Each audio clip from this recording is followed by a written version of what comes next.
Notre Dame's Arike Ogunbowale in the second half against Connecticut on Friday. She finished with 27 points and the game-winning shot. Ron Schwan, Associated Press, Columbus, Ohio. Connecticut has never lost in the championship game at the women's Final Four, unblemished in collecting 11 NCAA basketball titles. But the Huskies can be vulnerable in the taut, desperate preamble of the semifinals. No one understands this more acutely than Notre Dame. For the fourth time since 2001, the Irish defeated the Huskies in the national semis, winning 91-89 on Friday on a jumper by guard Arike Ogunbowale with 1 second remaining in overtime. The Irish advanced to Sunday's championship game against Mississippi State, which won its semifinal against Louisville in overtime. The victory over UConn demonstrated a remarkable resilience by Notre Dame, whose thin roster is missing 4 players with torn anterior cruciate ligaments, a scourge of women's sports.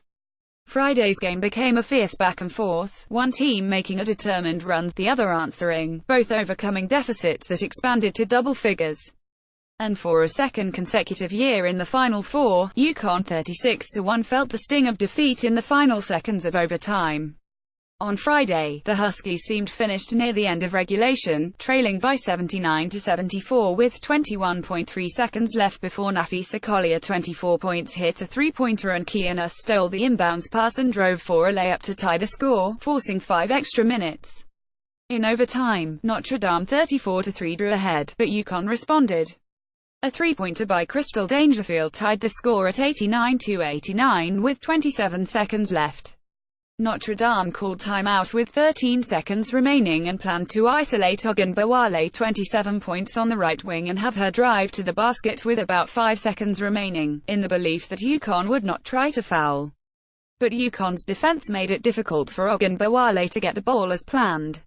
Finally, with overtime about to expire, she shot from just inside the three-point arc and hit nothing but net, giving Notre Dame its stirring victory. Jackie Young led the Irish with her career high of 32 points. Ogunbowale taking a shot in the second half. Andy Lyons, Getty Images Antino it was going in, but it felt good, Ogunbowale said.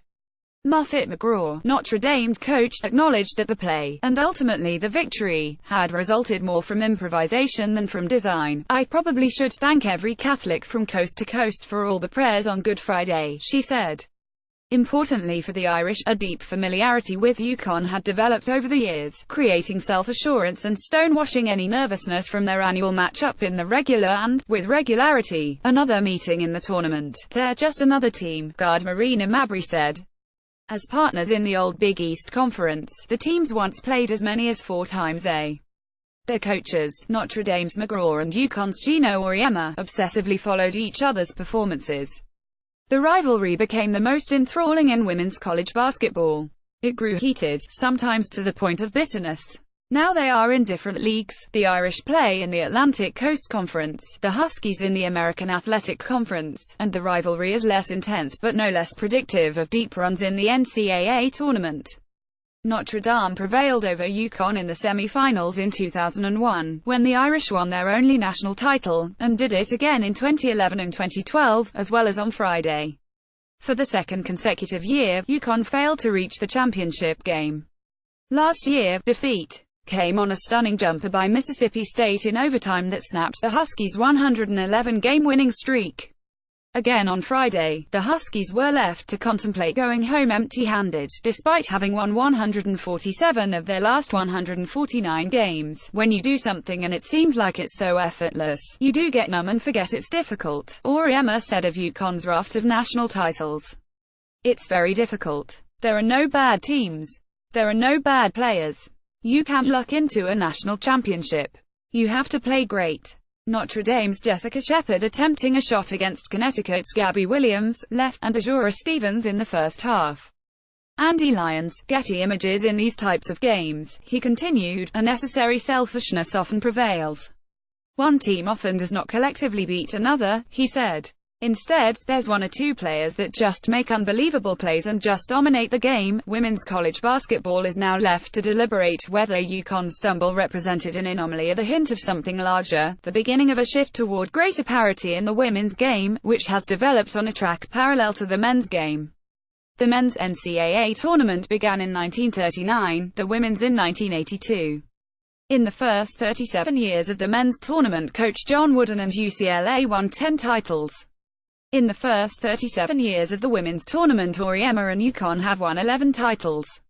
Will UConn's dominance begin to fade, as UCLA's did? It is far too early to tell, said coach Joanne P. McCallie of Duke, which lost to UConn in the semifinals of the Albany region.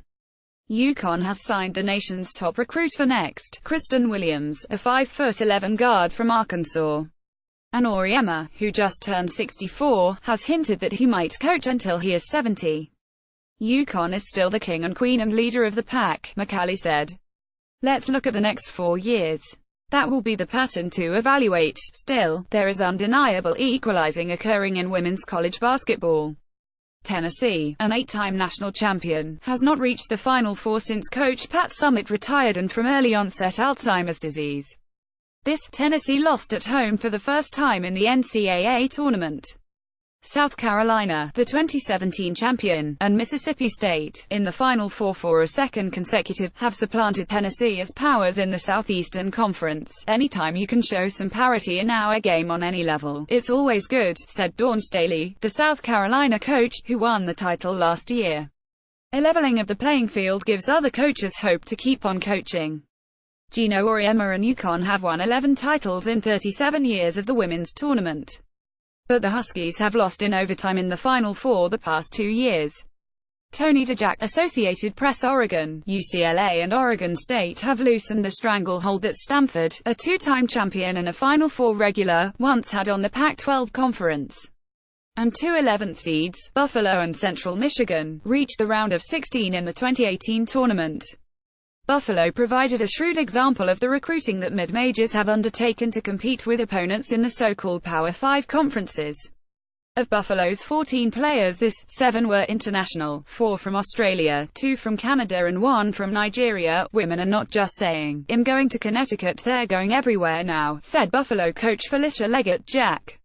My colleagues are not saying, "Come play for me because I'm at this school." They're saying, "Come play with me because of this relationship I'm building with you." We're not looking at buildings anymore, we're looking at people. True parity in women's college basketball may not arrive, McCallie said, until attendance is reliable enough during the early rounds of the NCAA tournament for all teams to play on neutral courts. For now, the top 4 seeds in each region are eligible to play the first and second rounds on their home courts. I think the only thing we have trouble with is where we play, the neutral court versus the home court, because we've got to draw fans, McCallie said. I think eventually that would be the next step. Before the tournament began, Emma urged a group of UConn fans to enjoy what the Huskies have accomplished, because this isn't going to last forever. Friday's game, he said with gallows humor, was a great learning tool, but I'm a pretty smart guy, he added. I don't need to learn this 2 years in a row.